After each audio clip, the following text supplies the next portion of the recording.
Hello दोस्तों, नमस्कार। मेरे YouTube चैनल में आप लोगों का स्वागत है। आप लोग जानते होंगे कि हम लोगों का तुलनात्मक राजनीति चल रहा है।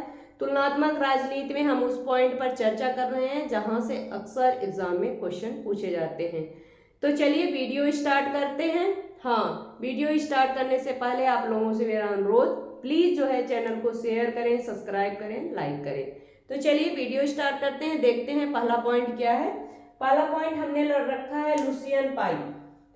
एक पॉइंट क्वेश्चन पूछा जाता है कि लुसियन पाई की राय में राजनीति विकास की दिशा में प्रथम कदम क्या इन्होंने माना है? प्रथम कदम को इन्होंने क्या माना है? कौन?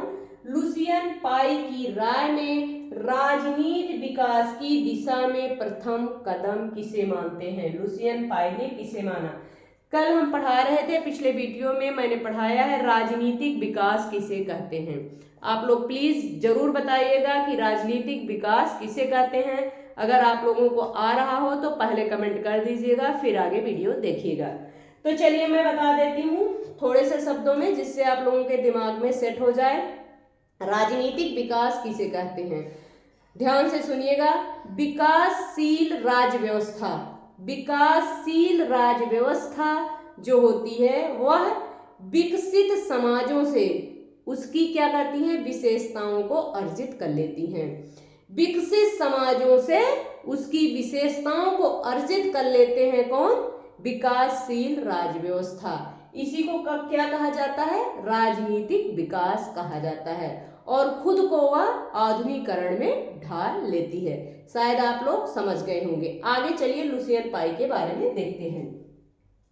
हाँ, पहले देख लेते हैं, आंसर बाद में देंगे इसका लास्ट में। पहले थोड़ा बहुत चीजें समझ लेते हैं। लुसियन पाई ने अपनी पुस्तक, पहले उनकी पुस्तक को देख लेते हैं, मोस्ट इंपॉर्टेंट है। लुसियन पाई की पुस्तक का क्या नाम है?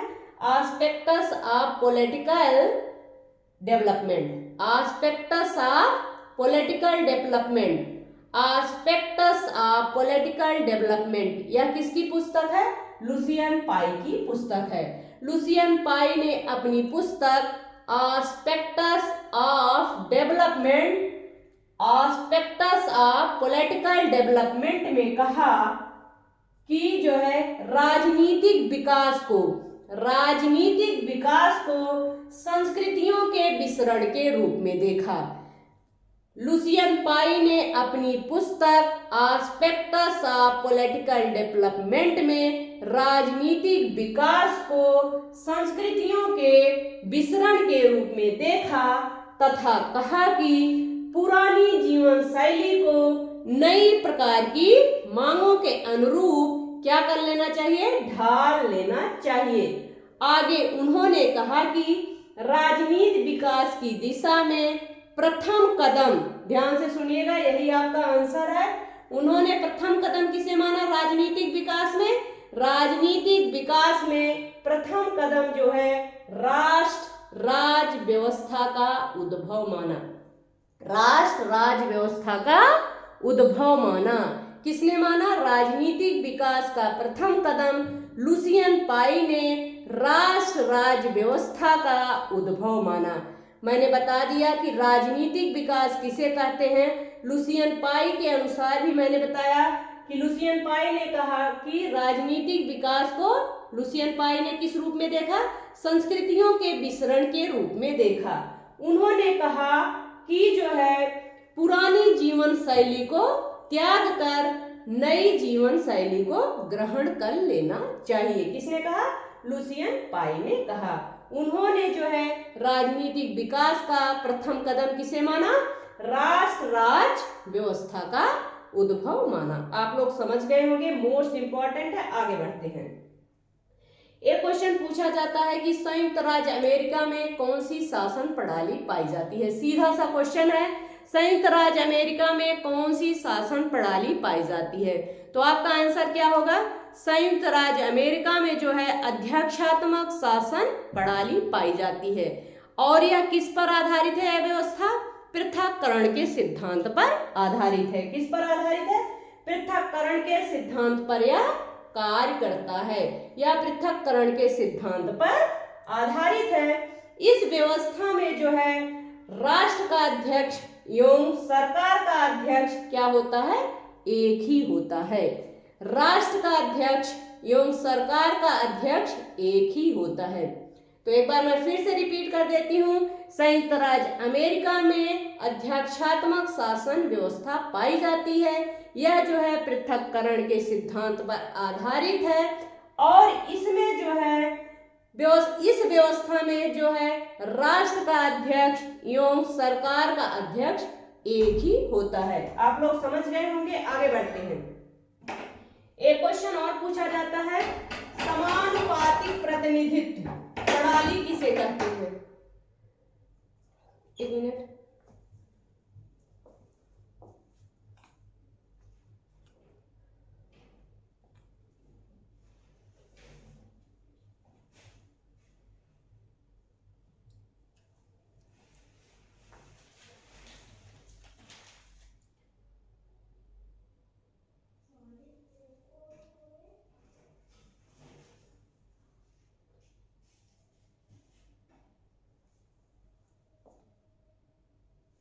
हाँ, चलिए यहाँ तक हो गया। संयुक्त राज्य अमेरिका में क्या है, अध्यक्षात्मक शासन प्रणाली है। इस व्यवस्था में जो है यह व्यवस्था पृथक्करण के सिद्धांत पर कार्य करती है। इस व्यवस्था में राष्ट्र का अध्यक्ष एवं सरकार का अध्यक्ष एक ही होता है। आप लोग समझ गए होंगे। एक ही होता है मतलब एक ही व्यक्ति होता है। राष्ट्र का अध्यक्ष और सरकार का अध्यक्ष एक ही व्यक्ति होता है। चलिए आगे देखते हैं। कल मैंने पढ़ाया भी है लेकिन देख लेते हैं क्योंकि मोस्ट इंपॉर्टेंट है। यह क्वेश्चन अक्सर एग्जाम में पूछा जाता है। समानुपातिक प्रतिनिधित्व प्रणाली। समानुपातिक प्रतिनिधित्व प्रणाली जो है किससे संबंधित है। समानुपातिक या अनुपातिक भी पूछा जाता है, समानुपातिक भी पूछा जाता है। समानुपातिक प्रतिनिधित्व प्रणाली किससे संबंधित है, तो किससे है, अल्पसंख्यकों को समुचित प्रतिनिधित्व देता है। जो अल्पसंख्यकों को समुचित प्रतिनिधित्व देता है कौन, समानुपातिक प्रतिनिधित्व प्रणाली। यह प्रणाली क्यों अपनाई गई, समान क्वेश्चन बनता है, अनुपातिक या नाम एक ही है, अनुपातिक या समानुपातिक प्रणाली क्यों अपनाई गई। तो आंसर क्या होगा, सीधा सा अल्पसंख्यकों को समुचित प्रतिनिधित्व देता है। अल्पसंख्यकों को समुचित प्रतिनिधित्व देता है। यहाँ मैं समझा देती हूँ थोड़ी सा। जो बहुसांस्कृतिक या बहुधार्मिक समाज होता है, जहाँ जो है बहुसांस्कृतिक या बहुधार्मिक समाज होता है, उसमें जो है अल्पमत को क्या होता है, समुचित प्रतिनिधित्व देने के लिए यह प्रणाली अपनाई जाती है। आप लोग समझ गए होंगे। समानुपातिक प्रणाली वह प्रणाली है जिसमें मतदाता एक से अधिक उम्मीदवारों को अपनी पसंद के क्रम में रख सकते हैं। पहली पसंद, दूसरी पसंद, तीसरी पसंद के क्रम में इस तरह जो है इसमें रखते हैं। किसमें, समानुपातिक प्रणाली में। आप लोग समझ गए होंगे। आगे बढ़ते हैं। हाँ, संघीय व्यवस्था का मुख्य लक्षण, पहले आप लोग बताइएगा संघीय व्यवस्था किसे कहते हैं। संघीय व्यवस्था में देखिए, संघीय व्यवस्था में एक कंट्री में शासन होता है, एक कंट्री में एक स्टेट में शासन होता है। तो कंट्री में शासन जो होगा वह उसके अंदर कौन से विषय आएंगे, राष्ट्र के विषय आते हैं। किसके विषय आएंगे, राष्ट्र के विषय आएंगे। और जो राज्य में जो सरकार चलती है उसके अंदर कौन से विषय आएंगे, राज्य के विषय आएंगे। इस तरीके से संघीय व्यवस्था का शासन चलता है। आप लोग समझ गए होंगे, आप लोग जानते भी होंगे। थोड़े से शब्दों में मैंने समझा दिया, मैंने पढ़ाया भी है विधिवत। अगर आप लोगों को यहाँ समझ में ना आया हो तो प्लीज जाके पिछले आप लोग जो मैंने पढ़ाया है सर्च करिएगा, आप लोगों को मिल जाएगा। तो इसमें क्वेश्चन क्या पूछा गया, संघीय व्यवस्था का मुख्य लक्षण। तो संघीय व्यवस्था का मुख्य लक्षण क्या है, सुदृढ़ न्यायपालिका। अगर आपसे क्वेश्चन पूछा गया तो सीधा सा आंसर होगा संघीय व्यवस्था का मुख्य लक्षण क्या है, सुदृढ़ न्यायपालिका और लिखित संविधान। सुदृढ़ न्यायपालिका और लिखित संविधान जो है संघीय व्यवस्था का मुख्य लक्षण है। प्रतिबद्ध नौकरशाही, प्रतिबद्ध नौकरशाही जो है एकात्मक शासन प्रणाली का लक्षण है। अगर क्वेश्चन पूछा गया कि ध्यान दीजिएगा आप लोग, अगर क्वेश्चन पूछा गया कि एकात्मक शासन प्रणाली का मुख्य लक्षण क्या है, एकात्मक शासन प्रणाली का मुख्य लक्षण क्या है? प्रतिबद्ध नौकरशाही। प्रतिबद्ध नौकरशाही जो है एकात्मक शासन प्रणाली का मुख्य लक्षण है। लेकिन संघीय व्यवस्था का मुख्य लक्षण क्या है? न्यायपालिका की सुदृढ़ता और लिखित संविधान। आप लोग समझ गए होंगे, आगे बढ़ते हैं। हाँ, एक क्वेश्चन और पूछा जाता है, संसदीय शासन प्रणाली में कैबिनेट किसके प्रति उत्तरदायी होता है? कैबिनेट किसके प्रति उत्तरदायी होता है या किस सदन के प्रति उत्तरदायी होता है? चलिए इस चीज को देखते हैं।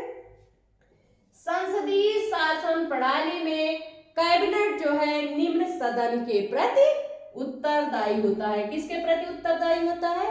कैबिनेट जो है निम्न सदन के प्रति उत्तरदायी होता है।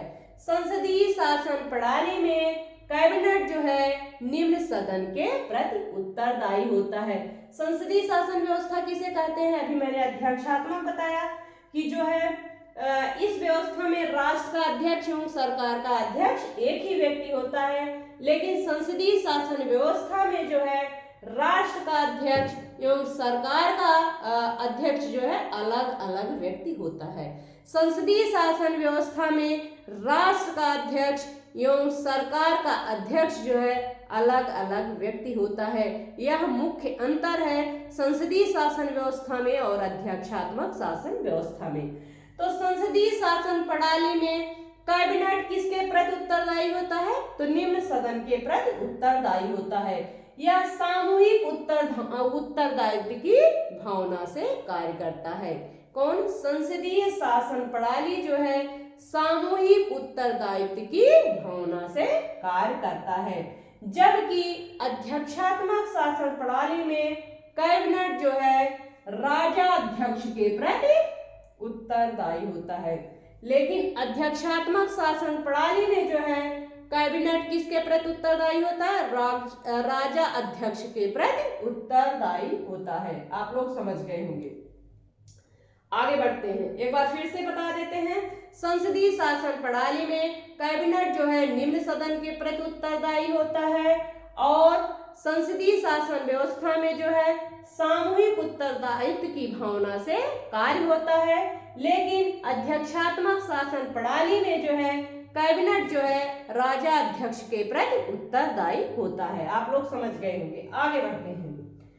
एकल संक्रमणी मत प्रणाली का प्रतिपादन किसने किया था? यह क्वेश्चन पूछा जाता है, एकल संक्रमणी मत प्रणाली का प्रतिपादन किसने किया था? चलिए इस चीज को समझ लेते हैं। एकल संक्रमणी मत प्रणाली का प्रतिपादन अंग्रेजी विचारक थॉमस हेयर के द्वारा 1851 ईस्वी में किया गया था। किसके द्वारा किया गया था? एकल संक्रमणी मत प्रणाली का प्रतिपादन अंग्रेजी विचारक थॉमस हेयर के द्वारा 1851 ईस्वी में किया गया था। इससे पूर्व डेनमार्क के मंत्री कार्ल एंडे ने 1793 में इस पद्धति का विकास किया। इससे पूर्व कहाँ के थे? देश कौन सा था? डेनमार्क था। मंत्री कार्ल एंडे ने 1793 ईस्वी में इस पद्धति का विकास किया था। एकल संक्रमणी मत प्रणाली का प्रतिपादन अंग्रेजी विचारक थॉमस हेयर के द्वारा 1851 में किया गया। इससे पूर्व जो है डेनमार्क के मंत्री कार्ल एंडे ने 1793 ईस्वी में इस पद्धति का विकास किया। आप लोग समझ गए होंगे। इस प्रणाली में जो है मतदाता को समस्त प्रत्याशियों के नाम की सूची सौंपी जाती है तथा मतदाता अपनी प्राथमिकता का चयन करते हुए समस्त प्रत्याशियों को कुछ प्रत्याशियों को अपना मत दे सकते हैं। इस प्रणाली में क्या होता है? पहले तो आप लोग समझ गए होंगे कि इस प्रणाली का प्रतिपादन जो है अंग्रेजी विचारक थॉमस हेयर ने जो है 1851 में किया। इसके पूर्व जो है डेनमार्क के मंत्री कार्ल एंडे ने जो है 1793 में इस पद्धति का विकास किया।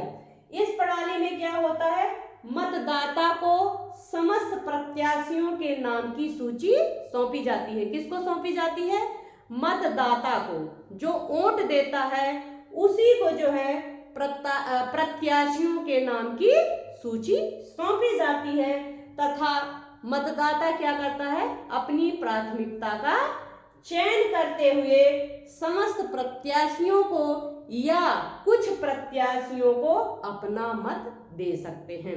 आप लोग समझ गए होंगे, एक बार मैं फिर से रिपीट कर देती हूँ। इस प्रणाली में मतदाता को जो है समस्त प्रत्याशियों के नाम जो है सौंपे जाते हैं, तथा मतदाता जो है अपनी प्राथमिकता का चयन करते हुए समस्त प्रत्याशियों को या कुछ प्रत्याशियों को वह वोट दे सकता है।